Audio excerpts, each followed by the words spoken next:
a splash of Phoebe, 2 drops of Prue, the hair of Piper, a tantalizing brew. The Women of Charmed coming up next.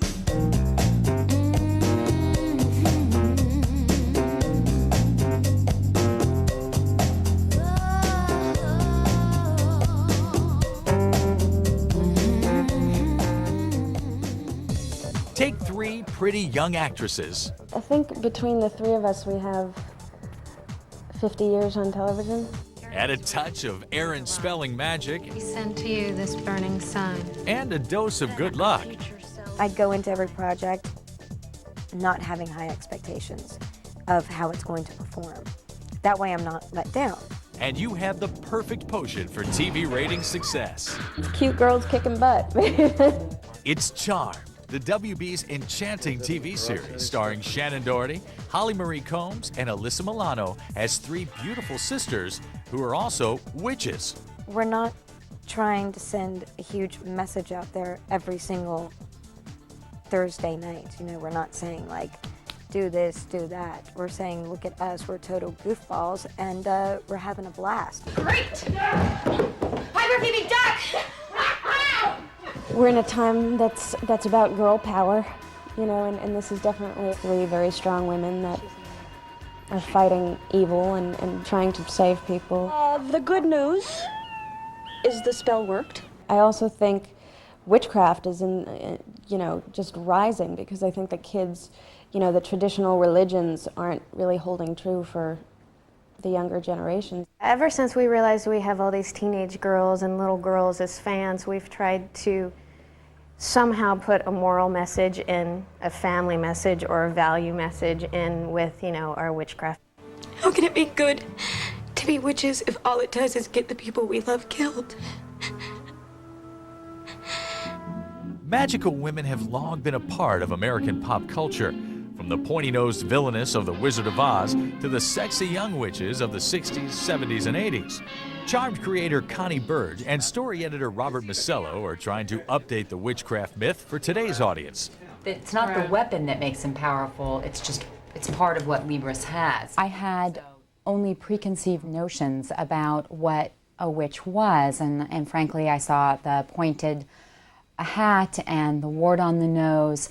So I bought an inordinate amount of books on the history of witchcraft, everything I could find. I mean, are you saying that she's holding it back purposely, or that she knows where it is and she's pointing them at it? I must say that Charmed is the only show that has a licensed, fully bonded demonologist, which is me, on staff. And as a result, because I've written books about demonology and the occult and witchcraft, I'm there to answer questions about how a demon would behave. Would he wear a hat to a party? What would he wear after Labor Day or before? I think with the show we try and base it more on fantasy stuff and not the real Wiccan values, because that tends to inflame a few people. We're either not technically correct enough or we're like too far away from the truth. So it's hard to kind of make everybody happy. The moment Phoebe says, aha, she's taken by the demon, that leaves Prue and Piper. They have to scramble. They got to figure out. Which still Executive producer Brad Kern and the show's writers always keep one concept clearly in mind. This is a show about 3 sisters who happen to be witches, not 3 witches who happen to be sisters. And that chronology is important because it tells us what our focus is. It's about the sisters. In fact, the Halliwell sisters of Charmed are actually based on the real-life sisters of show creator Connie Burge. I have 2 older sisters, and my older sister Laura is very strong, very driven, and so I attributed the characteristics that my sister Laura has to the character of Prue. Are you sure you're up for this?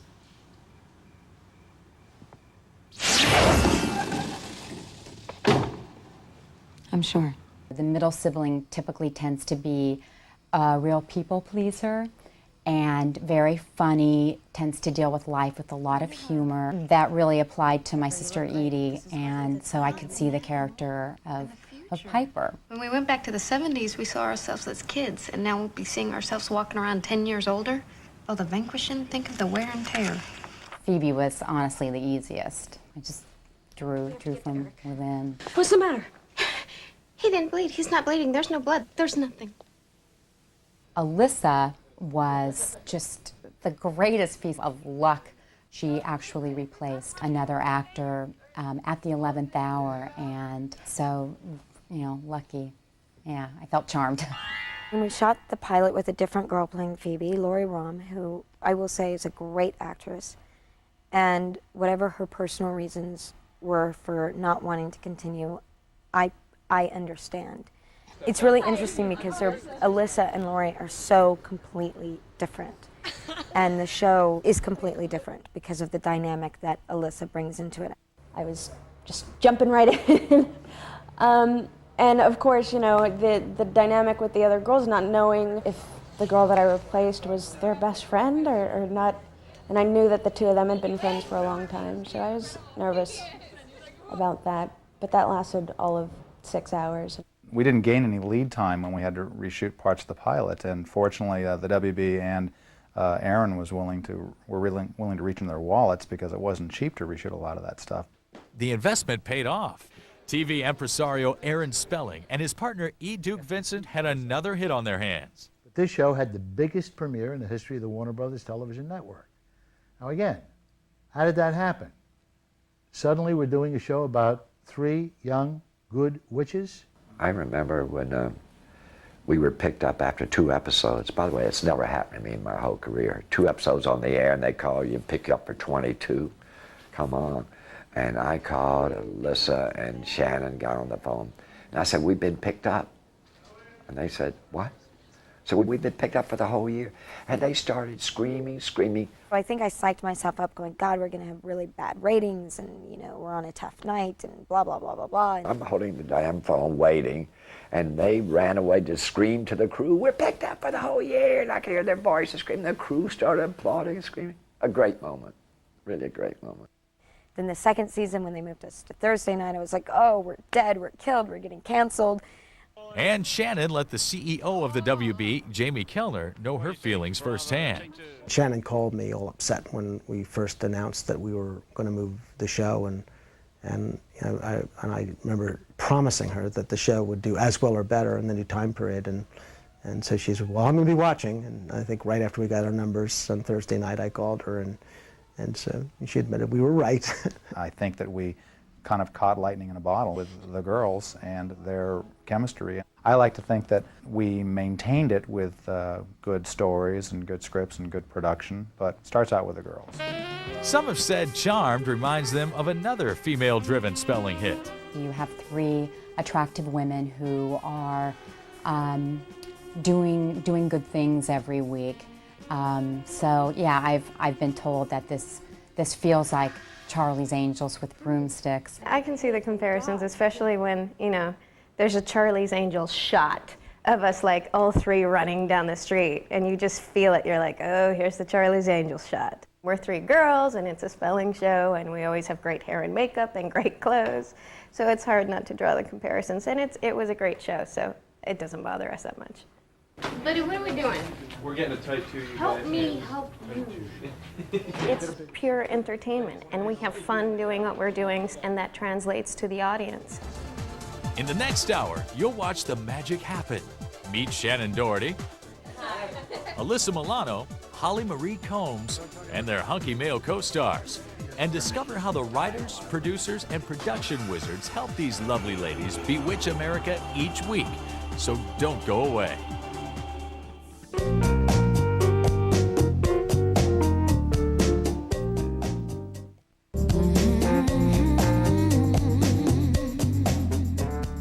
This is Holly Marie Combs, and you're back with the Women of Charmed. Why would you want to be anywhere else? It takes months to produce an episode of Charmed, from story development through filming to post-production. And each show is unique, but one element remains the same: the women of Charmed. Let's get to know the actors who play the Halliwell sisters, starting with Holly Marie Combs. Don't make me kill you, buddy. Holly started acting in commercials at the ripe old age of 10. She went on to appear in low-profile movies such as 1992's teen slasher flick Dr. Giggles. But in 1993, a little woman-to-woman kiss on the David E. Kelley series Picket Fences thrust Holly into the national spotlight and ignited her career. Sexuality between teenagers is just like so shocking. Picket Fences was more sitting around the table and talking, which is actually good. And I thought, oh, this action stuff would be a lot easier than it actually was. Holly's charmed beginnings involved an old friend. Shannon and I had been friends for about 7 years, and we had the same business manager who also represents Connie Burge, our writer, so it was kind of an in-house production. Our business manager is getting fees from all of us now. The interesting thing is when my agent gave me the script, Holly had the script as well. And so when I went in to have my conversation with Aaron, I brought Holly with me. Aaron and I just sat there telling the network that Holly was perfect. I auditioned and I tested for the network and I went through all the gates and ran the gamut, and they finally hired me. I tend to be on the dark and serious side, and Holly's middle of the road, I would say. She can go comedic or go dark.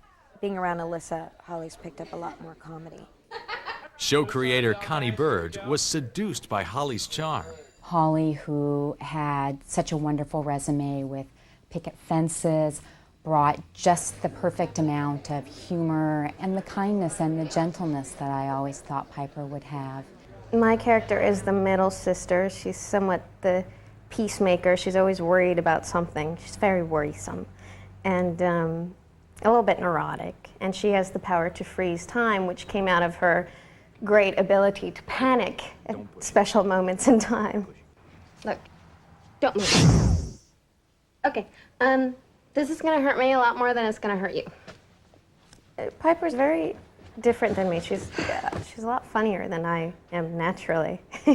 And she's a bit more high-strung than me. It can be exhausting to play her every day for 12 hours. She can get exhausting. Every episode that is about Piper, I always love. So like the Wendigo episode where Piper turns into a werewolf. Sounds ridiculous, but for some reason she pulled it off beautifully. I thought that was a really good one. She's definitely developed her own fan following and is a huge, huge asset to the show.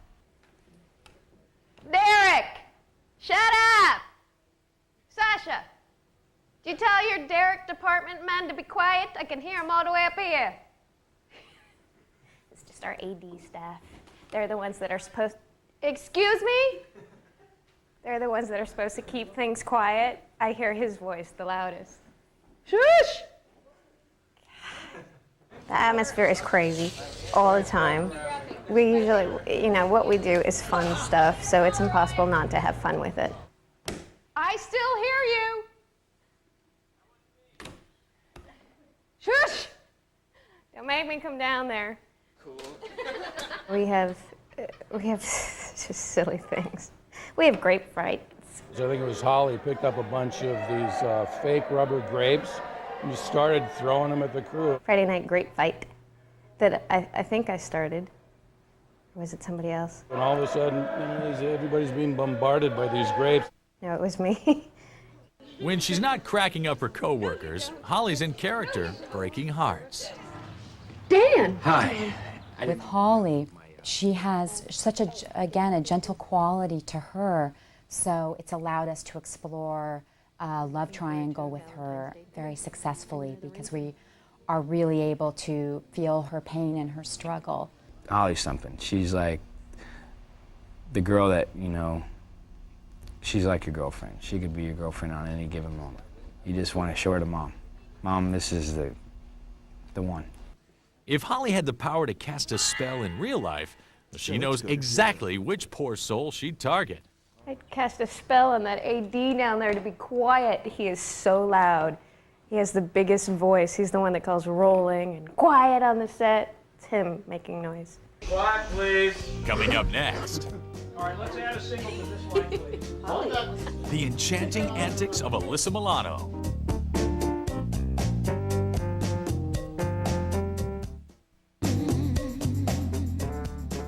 Hi, I'm Alyssa Milano, and you're hanging with the women of Charmed. And if you're good and you stay right there, maybe we'll cast a spell on you. Okay, we got him. You there? Okay. Each of the Halliwell sisters has a special power all her own. Alyssa Milano's character, Phoebe, has the spooky ability to see into the future. I saw my future. I was being executed. But off-screen, Alyssa's very different from her character. Oh God, I hope she doesn't kill me. My first memory of Alyssa, I think we were 12. And there were like these sort of young kid Hollywood parties. And Alyssa was in the middle of the dance floor. And Shannon's not the only one who remembers Alyssa's past. Most of us watched her grow up on television. Oh, Who's the Boss? Oh God, she doesn't know this. I used to watch Who's the Boss religiously as a child. I'm so embarrassed. I did. I watched it. I loved it. Every week I was there. I think that the great thing about Who's the Boss is it was obvious when that character needed to change because I was growing up. Which, you know, to go out through puberty in front of all of America. You know, I came in with a little training bra one week, and the next week I looked at the script and it said Sam's first bra. And I was like, there's something very wrong with this. After a successful 8-year run on Who's the Boss came to an end, Alyssa soon caught the eye of Aaron Spelling. Everybody talks about Alyssa's beauty and talks about her great figure and everything. I saw this. I saw eyes that were windows and not mirrors. When we were looking for somebody from Melrose Place to bring in a young, exciting person, there was nobody else we thought of. Well, it's crazy. That's good. When Charmed lost its first Phoebe and desperately needed to cast a replacement, Spelling picked up the phone and made a wish. I was in Hawaii doing an episode of Fantasy Island, and I got a phone call where he, you know, I picked up the phone and I heard his assistant say, Mr. Spelling is on the line for you. Which is always a frightening phone call because you feel like you're being sent to the principal's office. It's like, hi, Mr. Spelling. I talked, and then I kept pausing, waiting for a question, so I would talk some more. You could tell how passionate he was about the show and how much he believed in it. Tell you the truth, I don't know what the hell I said. So I was, you know, on the phone with him sort of like, you know, just loving hearing this sweet man talk about witches and warlocks. So he sent me the original pilot and the script, and that was it. I started work like 5 days later. She was very nervous. Her stomach was all upset. She had butterflies. She was very nervous and very quiet. But she was so sweet immediately. I kept score in case you're wondering. According to the cast, Alyssa didn't stay quiet for long. Yeah, we have to go again because I screwed up. She makes these faces, and it's just the way that something will come out that she'll say. That doesn't make it any easier. Doesn't make me like it anymore. Doesn't all that. Yeah, All of that. Doesn't change how you feel. Doesn't change how I feel either. She's just a naturally funny girl. She harasses people, and it's funny. Speeding.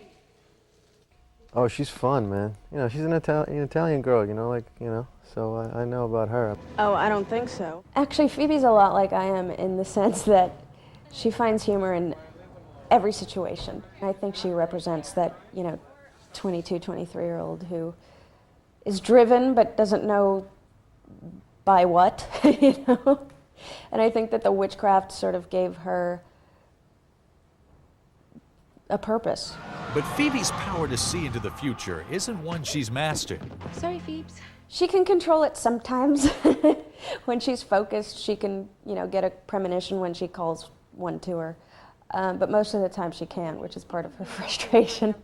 Phoebe doesn't think things through with any area of her life as much as her sisters do. So, especially the witchcraft, because that's exciting and sort of unknown to her. Like most witches in Hollywood, Phoebes can't cast a spell without wearing the latest fashions.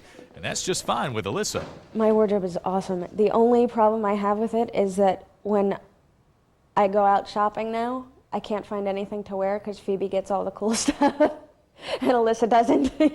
And longtime Spelling costume designer Eilish loves dressing Alyssa Milano. This little skirt is Alyssa. This is her little top. She wore this to a nightclub. A lot of guys followed her home. When we go back to the 20s, I'm evil Phoebe. I wore a black wave wig, you know, very period.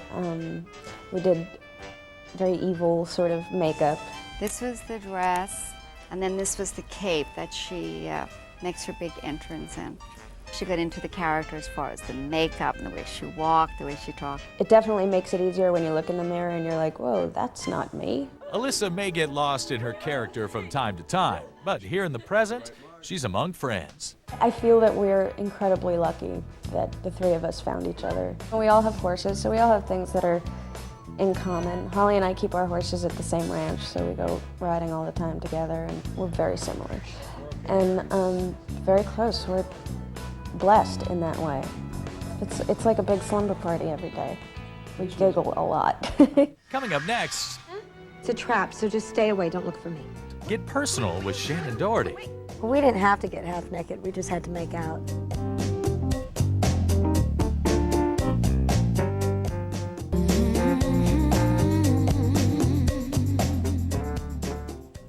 You ready?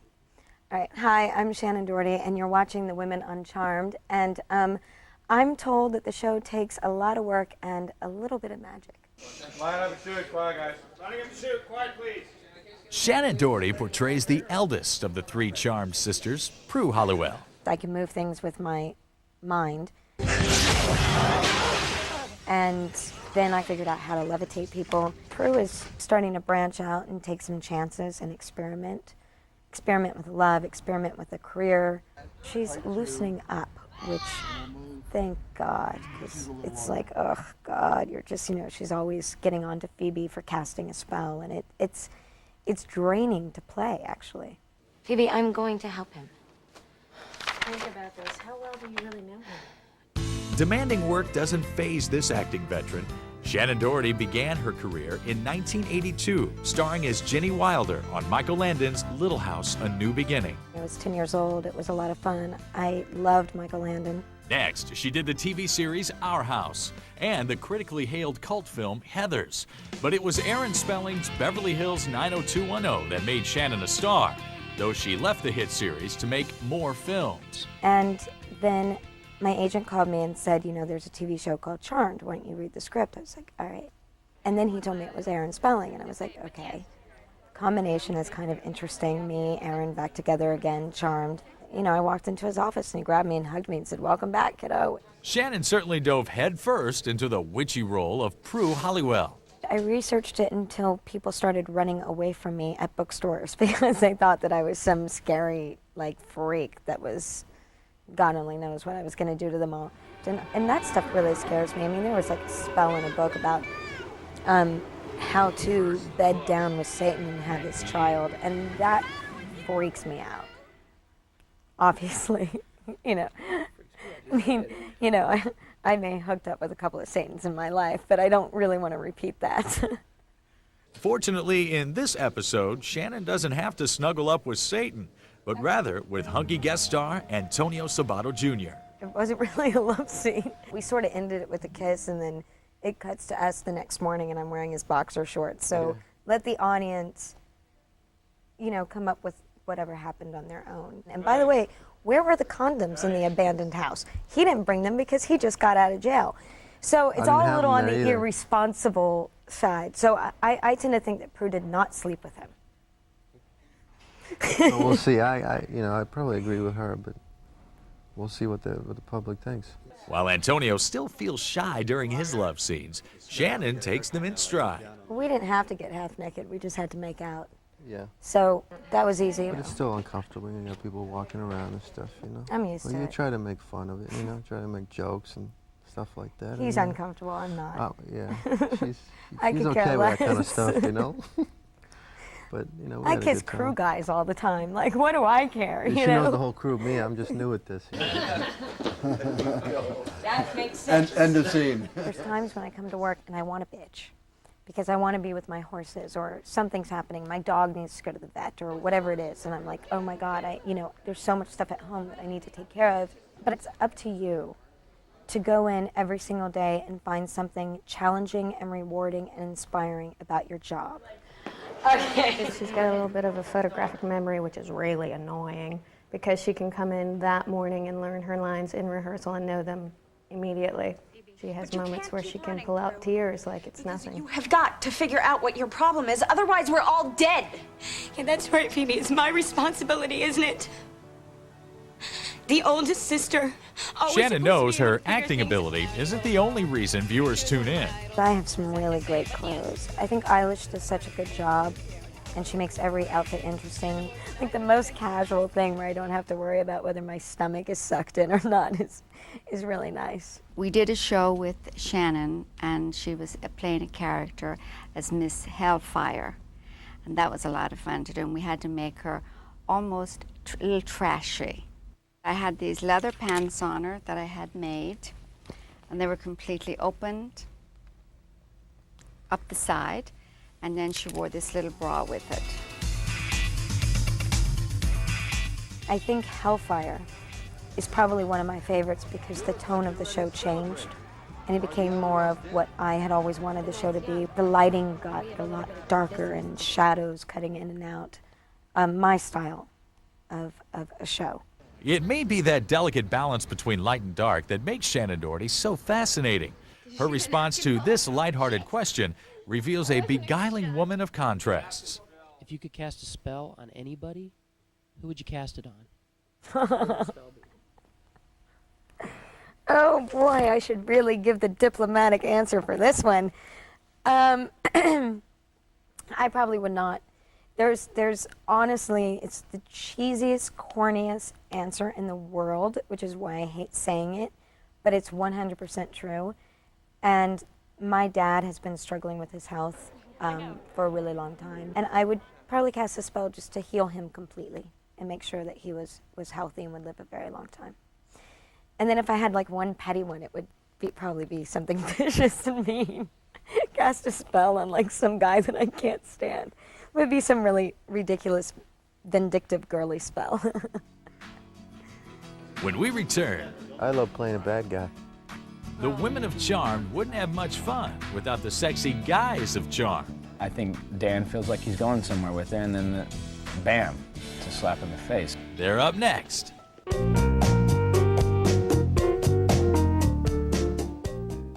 In this new... Hi, I'm Brian Krause, one of the guys of Charmed, and you're back here watching the beautiful women of Charmed, just like I do every day. Let me see. The women of Charmed wouldn't be as sexy as they are if they didn't have the men of Charmed to be sexy with. It's a very hard job to have to work with those guys, to have to look at their faces every day. Actor Brian Krause stars as Leo, a guardian angel type character known as a white lighter. Last season I started Handyman. About halfway through, the audience found out I had powers. I have powers to heal. I can disappear, reappear. I hate when he does that. I was like, oh no, anybody who has powers dies. And, you know, so I came in the day of, I'm supposed to do this magic thing, and, you know, I had no idea if I was a good guy or bad guy. And I'm like, okay, good guy, bad guy. They're like, good guy, good guy. And I was like, Brian Krause is just the consummate professional, always knows his dialogue, and he's sort of got the worst of it because he's the white lighter. He has to explain the demons of the week. Story editor Robert Masello tries to make sense of all these magical men. The white lighters are kind of angelic creatures, and in this case, Leo is the white lighter who has been assigned to the three Charmed sisters, and his job is to kind of watch over them and help them, but at the same time, he is, as the stories have developed, he's formed an emotional and romantic attachment to the character of Piper, so it's been very difficult for him to decide whether to remain on the higher plane as a white lighter. what had happened is I saved her when I wasn't supposed to, and they clipped my wings, the elders clipped my wings, and I'm like on suspension. We were dating last year, and then she found out I'm a white lighter, and it made it kind of difficult to kind of be together and have a normal relationship, so we kind of broke it off, and she met Dan, the neighbor, and they started dating. Actor Greg Vaughn portrays Leo's rival, next-door neighbor Dan Gordon. He definitely knows he's fighting to win Holly, to win Piper, I should say, to win her heart, you know, and with somebody in my way, it's just constantly a challenge. I mean, I think Dan feels like he's going somewhere with her, and then bam, it's a slap in the face. Something else comes up, and it's like Leo's back in the picture. Dan. Leo. Obviously, Leo is the favorite because he's been around longer, and I don't know what's going to happen with my love triangle. I don't know about any of the witchcraft. I don't know about anything. Piper? Leo. So I'm kind of left in the dark in certain areas, but you know, we each week is a different week, and it just makes this constant roller coaster ride of where we're going to go. Shannon Doherty's character, Prue, also has a new love interest, played by recurring guest star Antonio Sabato Jr., though the relationship seems doomed from the start. There's a lot about me you don't know. A few things that you need to learn about me, too. I'm a bad guy turned good guy, you know, and I need her help. Charmed. They can't be bad for too long. No, just a little bad. After breaking out of jail and kidnapping Prue to help him fight demons, Antonio's character might end up back in the slammer indefinitely. It's the whole Patty Hearst syndrome, right? You're like kidnapped and all of a sudden you fall in love with your abductor. That's the only way to hang out with Shannon anyway, to kidnap her. Because she's so busy, you know, it's the only way. I told you I'm not getting my sisters involved. Fine. What's most important to me is if they believe the work, and, you know, and in this show, you know, sometimes it's kind of hard because, you know, you're talking about witches and stuff. We're witches. We have powers. Also struggling to come to terms with the witchcraft is Police Inspector Daryl Morris, played by actor Dorian Gregory. He just found out that these women are witches, and it's just like, okay. You know what I mean? And he's slowly starting to discover this world that he never even knew existed. Someone tried to kill us. See who it was? She's in there. She. He's trying to keep things together, you know? He's trying to keep his job under control. He's trying to keep his life under his control, and he's trying to keep his sanity under control. And that's why you're standing here alive, and she's in here riddled with bullets. Dorian's like hysterical. Dorian's probably got the loudest laugh of anybody I've ever heard. I'm like, oh, all right. What's the matter? He didn't bleed. He's not bleeding. There's no blood. There's no... Greg and I are really, really close. We're good friends. Of course he's not bleeding. He's frozen. His blood is frozen. A friend of mine actually had a birthday party, and she had a prom theme, and I'd never been to the prom, so I asked Greg to be my prom date, and he brought me a corsage, which was really adorable. If I could have one of the girls cast a spell, I don't know, that's pretty tough. I mean, Saved by the Bell. You know, I mean, I just feel like they've already cast the spell before I even knew it, and now I'm here. When we return, the women of Charmed show us the magic behind their magic. There's a large snake with a demon's head on top of it, and he's swirling towards you, and duck and scream.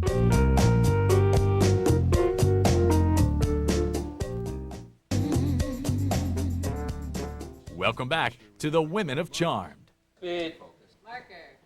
Powers, spells, witches, and demons. Charmed isn't your ordinary primetime television show. Each episode of Charmed is filled with special effects, stunts, and props that help make those Halliwell sisters the witches they are. Director Jim Contner has seen Charmed grow into a supernatural phenomenon. People love to be dazzled with special effects. I think the relationship with the three sisters works really well, and I think people respond to that. The fact that they're all really good looking helps. Executive producer Brad Kern oversees the magic behind the magic. Oftentimes they're acting against a green screen, and we're going to put in the demon later or the special effect, and they have to somehow imagine what we're going to be doing. Sounds easy, but it's not. You have to have such a sense of imagination and stamina to be able to look at a green screen and picture the scariest, biggest demon we've ever come up against. A lot, almost every week. Chris, Stu, left and right, your full range of movement for your head. That's just my head. You're reacting to absolutely nothing, and that's the bad part, because I'm a very self-conscious person by nature. So I look around and I see crew members like watching me act like an idiot, and I get very like uptight and self-conscious. First AD Tim Longsdale has had his share of long days as well. The last episode, we worked with a lot of animals. We were in shooting in P3, which is the club in the show. At one point, the girls cast a spell, and all of the extras become animals. So we had the difficulties of not only dealing with animals on the set, but then doing it on green screen. With each new show, the Halliwell girls discover new spells and new demons. We're always constantly striving to come up with a demon that looks different or has different powers than the last episode. Turning into a hairy monster convincingly, which is a lot harder than it sounds, without making it look stupid or campy and make it seem scary and not laughable. And if that's not frightening enough, in one Charmed episode, Shannon was transformed into a man. All you have to do is visualize a man that you admire and then emulate him. You know, the walk will follow. A man that I admire. All right, I got that. Okay.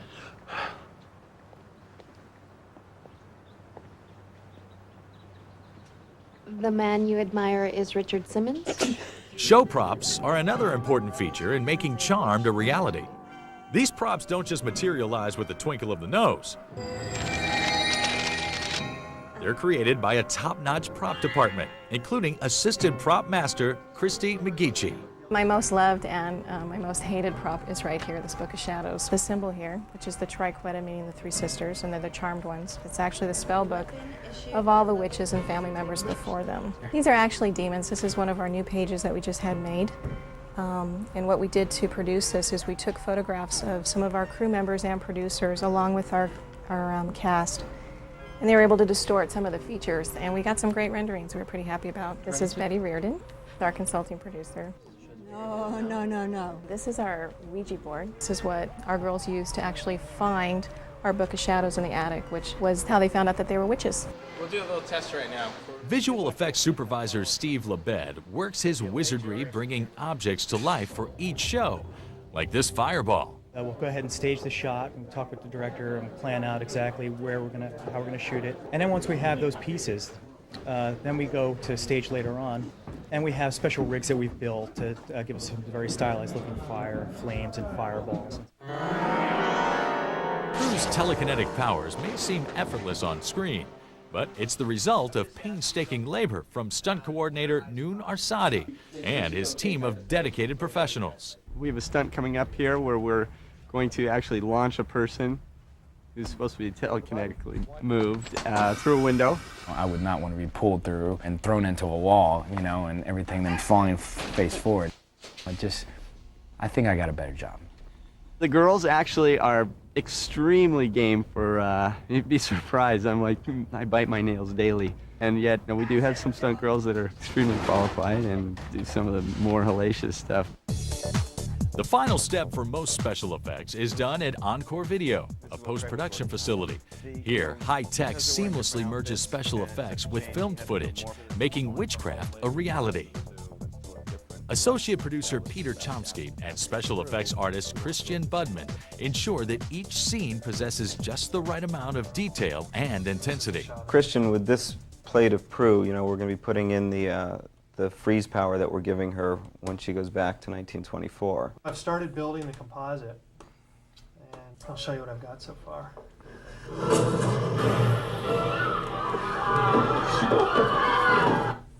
Executive producer Brad Kern is involved in the development and fine-tuning of the show's effects. This is Astral Prue. This is Prue's new power from telekinetics. She has the ability to project herself into a different room. She's actually literally in two different places at the same time. I hope that they get fun with it. Like, sort of what would have been great is in Antonio's, and I love seeing, is if she on accident like astral projected in the middle of like making love and ended up somewhere else. We'll let you figure that one out. When we return, none of us are willing to cut our paychecks down for him.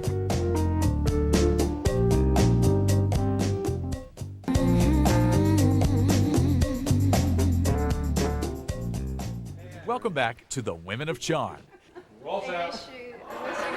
With another episode on the air, the producers and writers are already working on shows months down the production pipeline. When she and Prue and Piper show up in Act 3 to vanquish the villain, she has to draw out the villain. I hope we're doing the right thing. The Halliwell sisters will continue to master their craft, and viewers can also look forward to them growing as women. I'd like to see the sisters evolve and change and go through life changes like normal women do. We need to find some resolution with Piper's romantic struggles. Her heart has really been torn over two wonderful men. When you were sick, you called out his name, not mine, and I was right there with you. I don't know what's going to happen with my love triangle. I think she might get a mortal white lighter for a little bit. With Prue, she's struggled creatively to sort of figure out what it is that she wants to do. I pushed for her to quit her job at Buckland's and to get into photography, just to do something that sort of explores her creative artistic side a little bit more. Alyssa's character is also in for some changes. Phoebe, are you okay? I saw my future. When the show first started, she was just out of college and she didn't really know what she wanted to do, and she's evolved now and gone back to college, so she's trying to figure it all out. Of course, it's really the writers and producers who decide Phoebe's fate. So the final exam is something that she might have to miss by vanquishing this demon. And Antonio Sabato Jr.'s character may be gone, You'll never see me again, I promise. but he's certainly not forgotten. I'd love to come back. You know, my character goes back to jail again, so we'll see. We'll see. Antonio's great to work with, so I don't think any of us would mind. He might be commanding too high of a price. None of us are willing to cut our paychecks down for him. Oh, he's coming back. There's a nasty side of Prue that we like to explore. They have great chemistry on screen, so it was a natural to say, hey, you want to come back? Here are these words. Hear the rhyme. He sent to you this burning sign. Then our future selves will find in another place and time. We have a staff of writers and executive producers that have the same desire that the three of us girls have, which is to see the show just get better and better and better. And I don't think that we have necessarily found our voice yet, but we're close. And we're on our way there, and as long as we all want to sort of like evolve and grow and make the show better, then we're going to end up doing it. And we'll keep watching as the charmed cast and crew continue flying high, broomsticks and all. Thanks for joining us. Cut! That was great. That was excellent.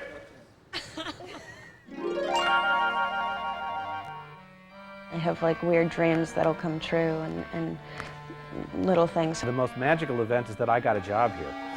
We can't encourage the superstition rumors. My trailer moves around a lot. There you go. I'm feeling a little tired. I can't cast any spells today. Can't protect you from any demons.